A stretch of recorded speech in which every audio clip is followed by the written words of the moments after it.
America అధ్యక్షుడు Donald Trump కి Bharat strong counter ఇచ్చింది. ఇండో పాక్ చర్చల్లో మూడో వారి జోక్యం అక్కర్లేదు అంటూ కూడా చాలా క్లియర్ గా భారత్ నుంచి కౌంటర్ వచ్చింది. అవసరం లేదని చెప్పి ఏకంగా విదేశాంగ మంత్రి జైశంకర్ ప్రకటించారు.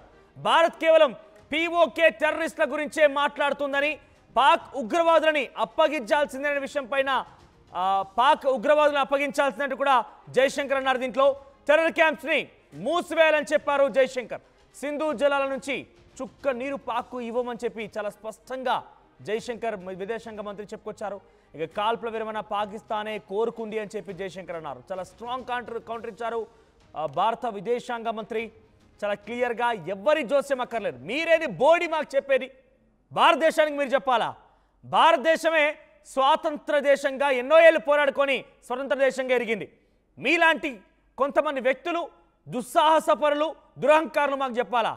ఏం Trump, what your thinking about India అంటూ కూడా చాలా క్లియర్గా భారతదేశ ప్రజలందరూ కూడా క్వశ్చన్ చేశారు. ఇప్పుడు ఏకంగా భారత విదేశాంగ మంత్రి కూడా అడుగుతున్నారు. Trump, do you want to support terrorism? Mister Trump, do you want to encourage terrorism? Mr. Trump, do you want to encourage terrorism and do you want to create some violence in India? Is this who you need? ఇది మీకు ఇదే కావాలా? మీరు ఇదే కోరుకుంటున్నారా? ఇటువంటి చర్యకే మీరు participate చేయాలనుకుంటున్నారా? పాకిస్తాన్కి ఇందుకే మీరు సపోర్ట్ చేయాలనుకుంటున్నారా? పాకిస్తాన్ డబ్బులు అందుకే ఇప్పించారా? పాకిస్తాన్లో అసలు మీరు అలజడ్ పాకిస్తాన్లో ఒక ఉగ్రవాదుని పెంచి పోషించి వాళ్ళు ఒక విషపు బీజాలను నింపేటువంటి తత్వాన్ని ఇంకా పెంచి పోషించి భారత్ పైన యుద్ధం చేయాలనుకుంటున్నారా? మధ్యలో మీరే వచ్చి నేను భూమండలాన్ని మొత్తాన్ని శాసిస్తున్నా, భూమండలాన్ని మొత్తానికి నేనే అధిపతిని, నా అంత టోళ్ళు లేడు, నేను చాలా గొప్పనని చెప్పి దురహంకారానికి పోయి ఏకంగా భారతీయుల పైన మళ్ళీ మీ యొక్క విషపు బీజాలని మీకున్నటువంటి ఆ దురహంకారాన్ని ప్రదర్శించే విధంగా యాపిల్ కంపెనీ పెట్టుబడి వెనక్కి తీసుకోమంటారా? ఇదా మీరు కోరుకునేది? మీరు నిజంగానే పెద్దన్న పాత్ర పోషించాలనుకుంటే, మీరు నిజంగానే ఆ స్థాయిలో ఉండాలని కోరుకుంటే మంచేది చెడద కనీసం ఇంకిత జ్ఞానం లేదా? మంచెడులు తెలియవా? ఉగ్రవాదాన్ని పెంచి పోషించి మీరు భారత్ వైపు పుచ్చుకొల్పాలనుకుంటున్నారా? గతంలో మీ దగ్గర ట్విన్ టవర్స్ పేల్చింది ఈ దుర్మార్గులు గారా, ఈ పాకిస్తాన్ దుస్తులు గారా? మరీ ముఖ్యంగా మసూద్ అజార్ లాంటి ఒక దుర్మార్గుని ప్రపంచ దేశాలు మొత్తం కూడా ఒక టెర్రరిస్ట్గా ముద్రేస్తాయి కదా. మరి ఆ దుర్మార్గునికి పాకిస్తాన్ డబ్బులు ఇస్తుంటే నువ్వేం చేస్తున్నావు నాకు అర్థం కాదు. అయితే నువ్వు పాకిస్తాన్ని కాపాడి భారత్ని నెపంగా చూపెట్టాలనుకుంటున్నావు, భారతీయుల యొక్క ఆత్మగౌరవం దెబ్బతీయాలని చూస్తున్నావా? ఇది భారత ప్రజలందరూ కూడా క్వశ్చన్ చేస్తున్నమాట. అయితే ఈ నేపథ్యంలో మన విదేశాంగ మంత్రి చాలా క్లియర్గా ఎవరి ప్రమేయం అక్కర్లేదు, పాకిస్తానే సీజ్ ఫర్ అండర్స్టాండింగ్కి ముందుగా వచ్చింది. మరొక విషయం, సింధు జలాల నీళ్లు ఒక్క చుక్క కూడా పాకిస్తాన్కి ఇవ్వం తేల్చేసింది భారత ప్రభుత్వం. ఈ నేపథ్యంలోని ఎట్టి పరిస్థితుల్లో కూడా పాకిస్తాన్కి ఎట్టి పరిస్థితుల్లో కూడా నీళ్ళు ఇచ్చే అవకాశం లేదు. కాబట్టి పాకిస్తాన్ ఇక నీళ్ళ కోసం ఏడ్చి ఏడ్చి ఏడ్చి గగ్గోలు పెట్టి అయితే చచ్చిపోవాలి, లేదంటే మరోసారి భారత్లో కొంత దుర్మార్గం క్రియేట్ చేయాలి. ఈ దెబ్బతో మరోసారి కనుక భారత్లో ఏమైనా కనుక అలజడి సృష్టించే విధంగా ప్రయత్నం చేస్తే పంజాబ్ విసిరాం కొట్టామంటే ఇక పాకిస్తాన్ మాత్రం ప్రపంచ మ్యాప్లో లేకుండా పోతుంది. అటువంటి సినారియో ఉండబోతుంది. ఒకసారి మన విదేశాంగ మంత్రి జైశంకర్ ఏం మాట్లాడారో, ట్రంప్కి ఎటువంటి కౌంటర్ ఇచ్చారో చూద్దాం. To me, things are fairly clear. So let me take this opportunity to spell out our position. One, where Pakistan is concerned, our relations, our dealings with them will be bilateral and strictly bilateral. That is a national consensus for many years, and there is absolutely no change in that consensus that dealings with Pakistan will be bilateral. Talks with Pakistan. I think the Prime Minister made it very clear that the only talks with Pakistan will be on terror. That Pakistan has a list of terrorists who need to be handed over.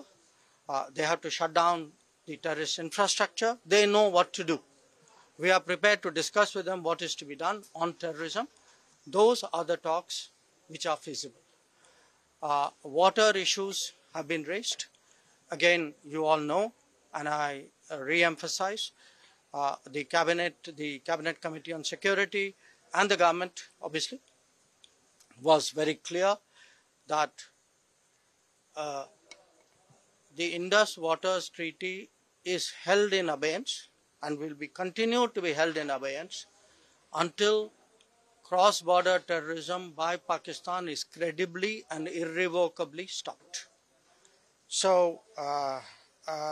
sometimes the Kashmir issue has been brought up.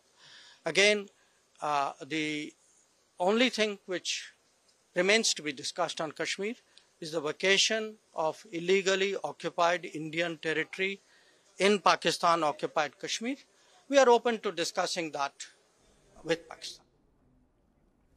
Right, ఇది జయశంకర్ మాట్లాడిన మాటలు. ఆయన ఏమంటున్నారు చాలా స్పష్టంగా, పాకిస్తాన్కి భారత్కి మధ్య కేవలం పీఓకే ఆ తర్వాత ఉగ్రవాదులకు సంబంధించిన అంశమే చర్చకు వచ్చింది.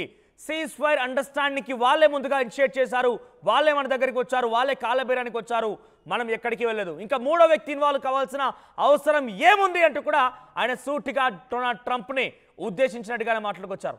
నిజానికి ఇరు దేశాల మధ్య యుద్ధం ఉంటే డొనాల్డ్ ట్రంప్ ఎందుకు రావాలి? నిజంగా ఆయన వచ్చి ఉంటే కనుక అక్కడ బాధితులు ఎవరు, నిందితులు ఎవరిని చూడాల్సిన అవసరం ఉంటుంది. కానీ ఆయన వచ్చి ఇరు దేశాలు సరిసమానంగా చూడడం, భారత ప్రజల ఆత్మగౌరవం దెబ్బతీసే విధంగా అటు ఉగ్రవాది దేశంతో భారత్ని పోల్చి చూడడం, భారత్ని కలిపి చూడడం, ఇటువంటి వ్యాఖ్యలు చేశారు ఆయన. ఏకంగా ఇవన్నీ ఒకరైతే అయితే ట్రేడ్ టాక్స్, ఇరు దేశాల మధ్య ట్రేడ్ టాక్స్ ఉన్నాయి కాబట్టే నేను చెప్పడం వల్లే ఆయన, నేను బెదిరించడం వల్లే ఆగిపోయారంటగా ఒక దురహంకారంతోటువంటి మాటలు ప్రగల్భాలు పలికారు. సో ప్రస్తుతం డొనాల్డ్ ట్రంప్కి జయశంకర్ చాలా స్పష్టమైనటువంటి కౌంటర్ ఇచ్చారు. ఒకసారి డొనాల్డ్ ట్రంప్ గతంలో ఏం మాట్లాడారో చూద్దాం. Obviously, great things happening. It's been a very strong week and a very strong weekend. Before we begin, let me say a few words about the historic events that took place over the last few days. On Saturday, my administration helped broker a full and immediate ceasefire, I think a permanent one, between India and Pakistan, ending a dangerous conflict of two nations with lots of nuclear weapons. And they were going at it hot and heavy, and it was seemingly not going to stop. And I'm very proud to let you know that the leadership of India and Pakistan was unwavering, powerful, but unwavering in both cases, and having these, they really were, from the standpoint of having the strength and the wisdom and fortitude to fully know and to understand the gravity of the situation. And we helped a lot. And we helped also with trade. I said, come on, we're going to do a lot of trade with you guys. Let's stop it. Let's stop it. If you stop it, we're doing trade. If you don't stop it, we're not going to do any trade. People have never really used trade the way I used it. That I can tell you. And all of a sudden they said, I think we're going to stop. And they have. And they did it for a lot of reasons, but trade is a big one. We're going to do a lot of trade with Pakistan. We're going to do a lot of trade with India. We're negotiating with India right now. We're going to be soon negotiating with Pakistan. And we stopped the nuclear conflict. I think it could have been a bad nuclear war.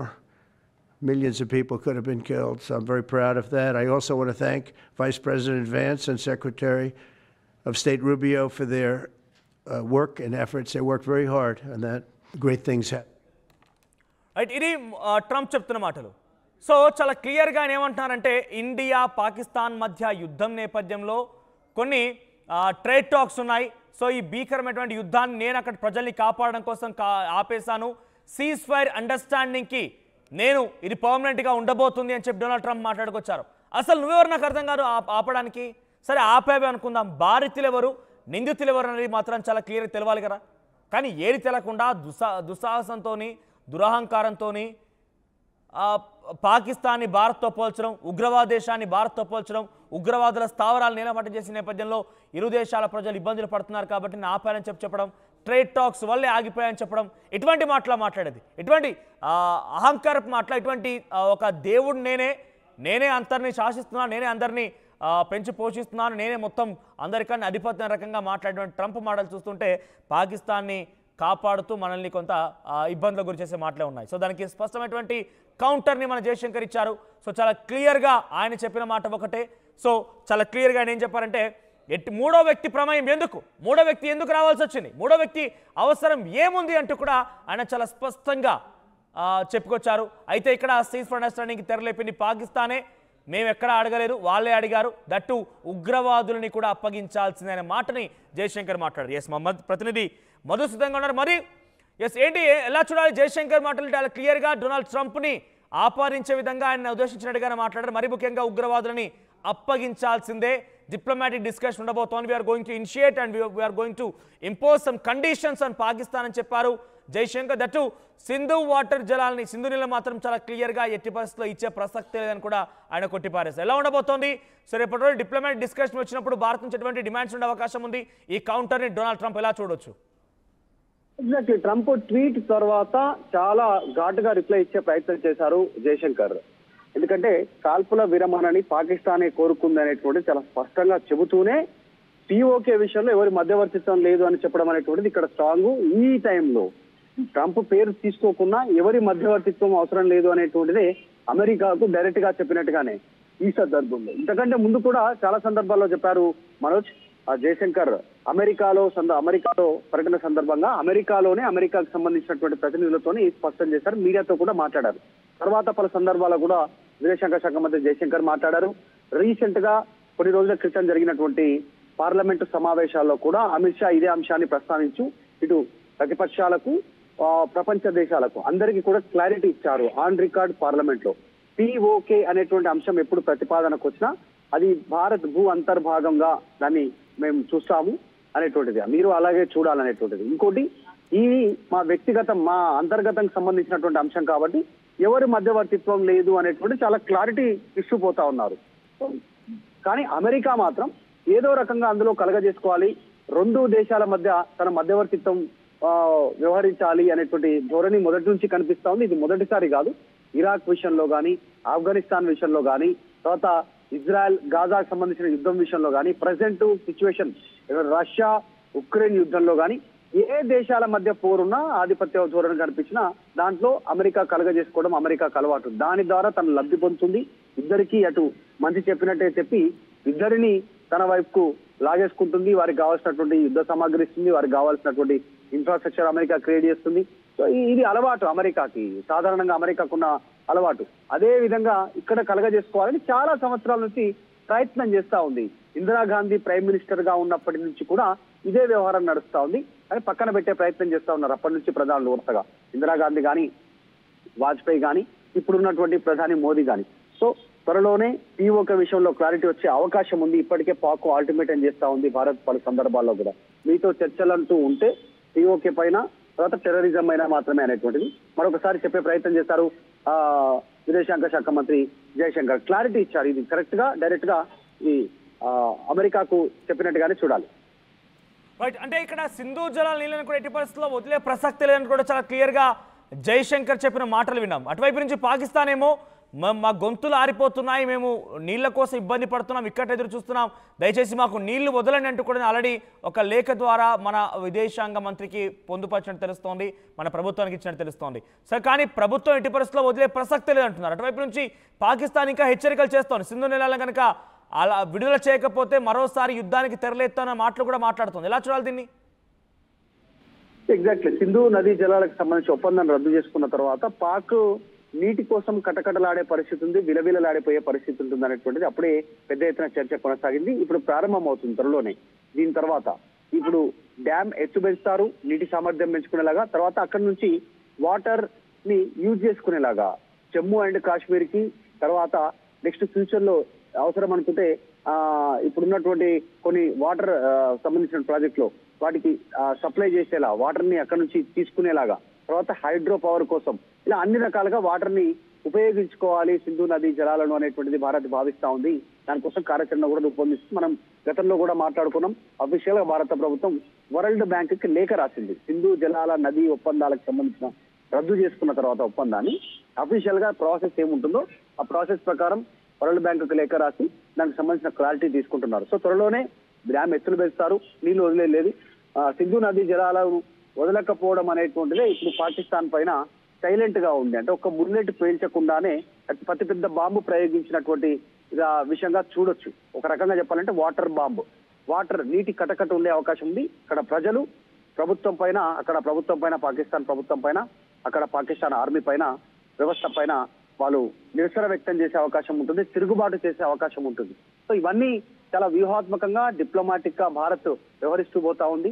ఇప్పటికే విదేశాల ద్వారా తీవ్రమైనటువంటి ఒత్తిడి చేస్తా ఉన్నారు, దౌత్యపరమైనటువంటి ఒత్తిడి. మొన్న attack ఇప్పుడు వాటర్ కి సంబంధించినటువంటి కటకట పీఓకే విషయంలో ఒకటే స్టాండ్ పైన నిలబడడం భారత్, అమెరికాను ఒప్పుకోకపోవడం, సో అన్ని రకాల ప్రయత్నాలు భారత్ చేస్తా ఉంది. త్వరలోనే పీఓకే ఇష్యూ క్లారిటీ రానుంది. ఆ తర్వాత అమెరికా మధ్యవర్తిత్వం రావద్దని చెప్పారు. అదే ఇప్పుడు వాటర్ విషయంలో ఏంటంటే టెర్రరిస్ట్ క్యాంపులను ప్రోత్సహిస్తే ఒక్క చుక్క వదిలేదు లేదు అనేటువంటి క్లారిటీ ఇచ్చే ప్రయత్నం చేస్తాం. సో పాక్ అన్ని రకాలుగా అనుభవించాల్సి ఉంటుంది వాళ్ళు చేసినటువంటి తప్పులకు. ఇకనైనా వారు సెటరేట్ అయి భారత్ కోరుకుంటున్నట్టుగా టెర్రరిస్ట్ క్యాంపులను వదిలేయాల్సి ఉంటుంది.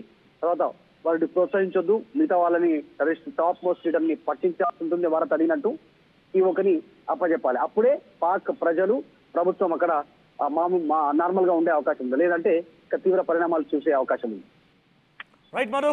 సో చాలా క్లియర్గా డొనాల్డ్ ట్రంప్ని ఉద్దేశించినట్టుగానే మన విదేశాంగ మంత్రి మాట్లాడారు. చాలా మంది కూడా ఎక్స్పెక్ట్ చేస్తుంది ఇదే, డొనాల్డ్ ట్రంప్ ఇన్వాల్వ్ అయిపోయి ఏకంగా మనల్ని శాసించే విధంగా మాట్లాడుతున్నాడంటే ఆయనకి ఎవరు సమాధానం చెప్పేవారు లేరా అంటూ కూడా ఎక్స్పెక్ట్ చేశారు కదా.